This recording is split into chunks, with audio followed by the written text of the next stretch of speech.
You know, you really don't have time to think. Well, the only thing you're thinking about is, man, this just can't be happening. I must be dreaming.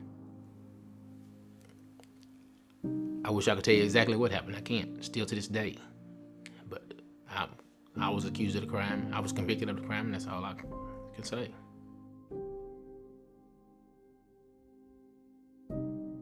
So I really thought, you know, hey, man, this is America. You know, the best country in the world. You know what I mean? And there's no way that, you know, I'm gonna go to prison for something I didn't do. The verdict came down, and it was short and it was simple. Yeah, they took everything out of me at that point. To me, I like, you know, I was gonna die in prison. Proclaimed justice came into the picture during the appeal process. Proclaim Justice, we're an investigatory innocence organization. We bring everything that a hopeless innocent needs, you know, to have a fighting chance to get their life, you know, returned to them, and so they can go back and live with their families and loved ones. Proclaim Justice is, we kind of joke, it's a full service operation. So once we take somebody on as a client, they are our family. We take on all the investigative costs. We hire the lawyers.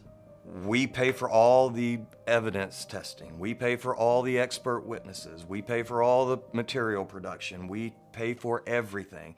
And then once they're out, we pay for them to, if they need treatment, you know, counseling to help them deal with the trauma that they've gone through, then that's something that we're going to take on as much as we can. We fully believe in their lives and them as people. It don't take just one thing to get a case overturned. It takes a lot, and it takes time, but it takes dedication more than anything else.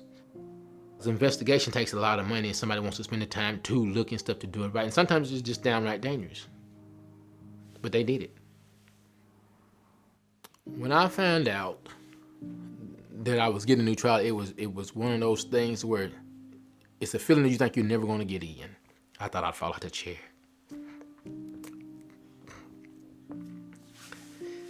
It's still hard to explain how that felt. I mean, I went back.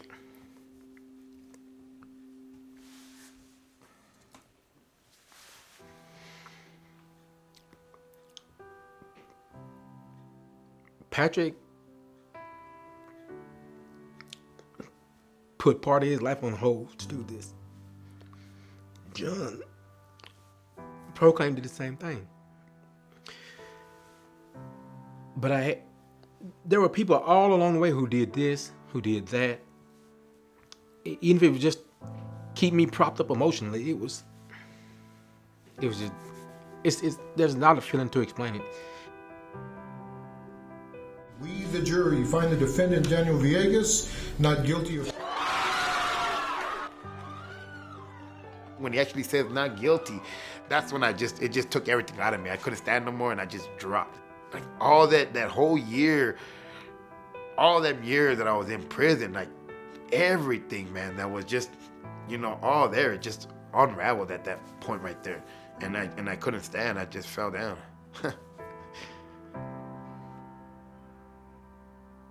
We don't really have a good number as far as how many people, or percentage of people incarcerated or incarcerated wrongly. I think some studies suggest it's 3 to 5%, which when you think of the sheer number of people in prison, that amounts to tens of thousands of people who are currently doing real time or death sentences for something they didn't do. What's at stake is that person's very existence. It's whether they're able to be touched by somebody who loves them, their mother, their father, their spouse. Everything is at stake. Lives are at stake. You need that support system. You need that, you know, that people that are gonna be there to, you know, hold your hand and walk through it with you, you know? The wrongful convicted are in there. There are so many of us in there, man. And that's why we need this. That's why we need all this support.